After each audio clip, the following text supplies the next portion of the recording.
ನನ್ನ ಹೆಸರು ಸೌಮ್ಯ. ನಮ್ಮದು ಗ್ರಾಮ ಬಂದ್ಬಿಟ್ಟು ಹೊನ್ನೆಬಾಗಿ, ಚಿಕ್ಕನಾಯಕನಹಳ್ಳಿ ತಾಲೂಕು, ತುಮಕೂರು ಜಿಲ್ಲೆ.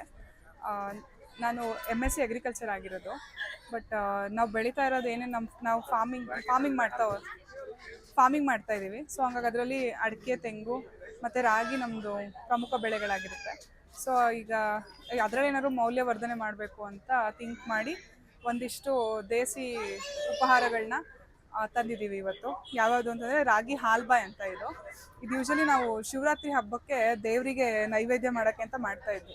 ಸಂಕ್ರಾಂತಿ ಕಳೆದ್ಮೇಲೆ ಚಳಿಗಾಲ ಮುಗಿಯುತ್ತಲ್ವ. ಸೊ ಶಿವರಾತ್ರಿ ಒಂದು ಮಾತಿದೆ, ಏನಪ್ಪ ಅಂತಂದರೆ ಶಿವರಾತ್ರಿ ಬಂತು ಅಂದ ತಕ್ಷಣ ಚಳಿ ಶಿವ ಶಿವ ಅಂತ ಓಡೋಗುತ್ತೆ ಅಂತೇಳಿ ಅಂತ. ಸೊ ಆವಾಗ ಇದು ನೆಕ್ಸ್ಟ್ ಬೇಸಿಗೆ ಎಂಟ್ರ್ ಆಗ್ತೀವಿ ಅನ್ನೋ ಉದ್ದೇಶಕ್ಕೆ ರಾಗಿ ಇದು ತಂಪು ಮಾಡುತ್ತೆ, ಈ ದೇಸಿ ಸಿಹಿ ಖಾದ್ಯ. ಸೊ ಹಂಗಾಗಿ ಇದನ್ನ ದೇವ್ರ ನೈವೇದ್ಯ ಮಾಡಿ ಸ್ಟಾರ್ಟ್ ಮಾಡ್ತೀವಿ.